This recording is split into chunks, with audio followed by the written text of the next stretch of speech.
Over the last couple years, people have been calling Pokémon a stagnant, stale, and lazy franchise. Yet despite the deteriorating quality of modern Pokémon video games, Pokémon has never been more popular and more profitable than ever before. People say that Gamefreak has no incentive to release good games if consumers keep emptying their wallets for bad ones. But that's not true. There is another incentive. What companies love just as much as money is having a good reputation. Anyone who says that reputation does not matter has not lost their reputation before.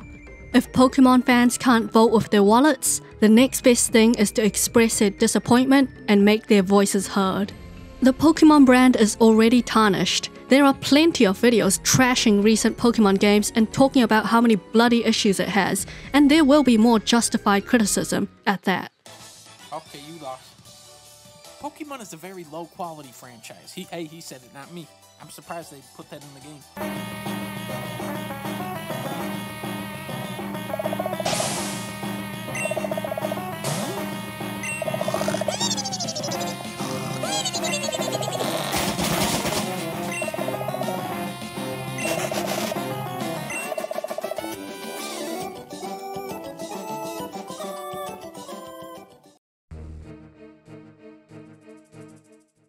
Significant negative backlash does damage Pokémon's brand reputation.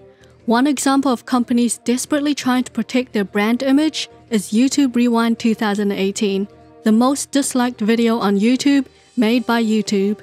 Now you can't see the ratio of likes to dislikes on a YouTube video unless you have an extension or something.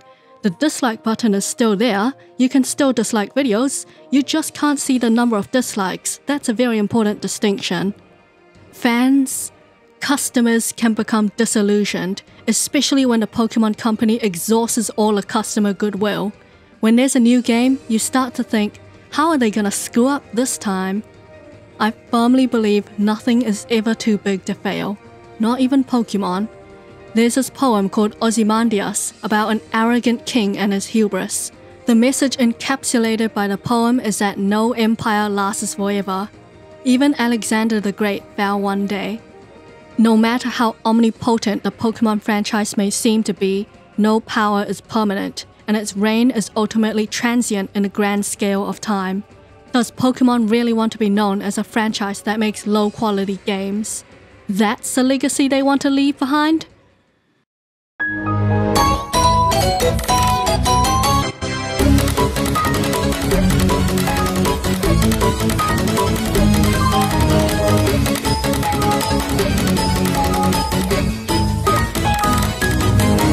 Generation 3 to 5 is peak Pokémon. Generation 6 to 8, downward spiral in the quality of Pokémon games. The rot began with X and Y.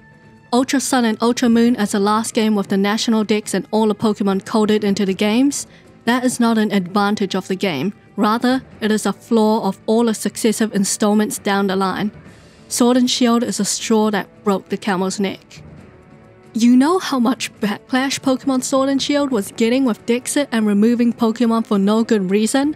High quality animations.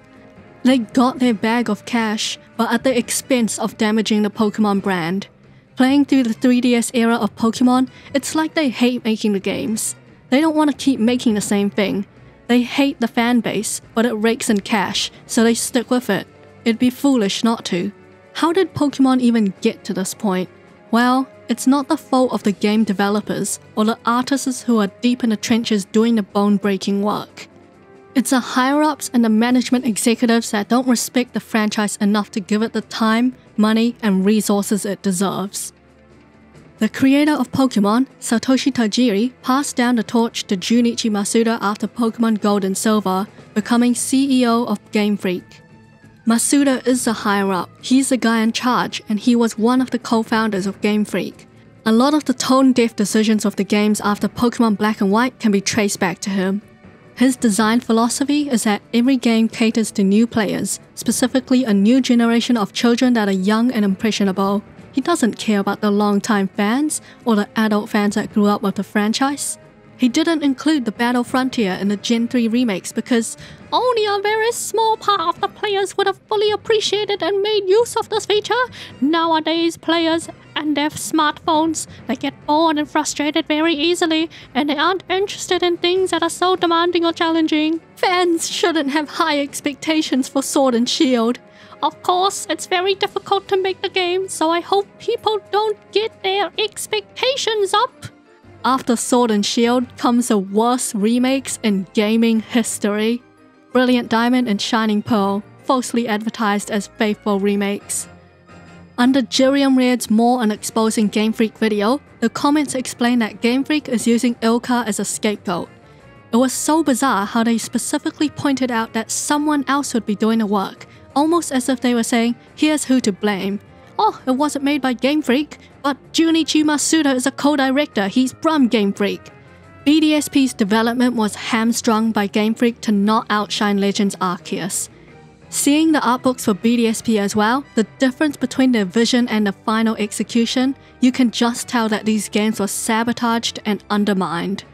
I remember seeing a comment on Reddit that someone was so happy that Masuda was not working on Legends Arceus, so he can ruin BDSP instead of ruining Legends Arceus.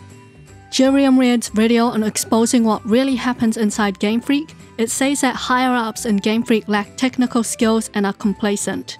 Masuda was benched as a chief creative fellow to get his involvement away from the Pokémon video games. Even the Job Talk review mentions how senior employees can't keep up with this era, and they created positions to clean up that role. This review was posted on 15th June of 2022, 2 weeks after the announcement that Masuda became the Pokémon Company's chief creative fellow. With Masuda out of the picture, Pokémon is going to be in a better place. It's starting to take steps in the right direction. Yes, Masuda has contributed a lot to the Pokémon franchise, but people's attitudes can change over time. Masuda doesn't have the fire in his belly to direct Pokémon games in a good way anymore. Pokémon Legends Arceus, most well-received Pokémon game by the community in years, because they finally tried to stray from the usual formula. Pokémon Scarlet and Violet, yeah, the performance isn't good, but overall, in terms of characters, story, and open-world adventure, it's the best Pokémon game since Black and White too. Pokémon Scarlet and Violet is better than Sword and Shield. I know, that's not a high bar to clear, but Pokémon Sword and Shield and Pokémon Brilliant Diamond and Shining Pearl are absolute trash video games. You can't defend them. Looking at developer commentary can be very insightful. How can we continue the pace at which the games are pumped out, but with more quality in the games? In the developer memos, where they discussed how to end Ash's and Pikachu's journey in the anime, they talked about avoiding controversies like the bring back Dixit Boogaloo from Sword and Shield. Starting with Legends Arceus and Scarlet and Violet, which were developed at the same time, now they're listening. Now they're finally taking on board fan feedback. They wrote that Pokémon is entering a new age in the Pokémon Legends Arceus trailer. Ken Sugimori wrote in a leaked document that this situation reminds me of how George Lucas handled Star Wars.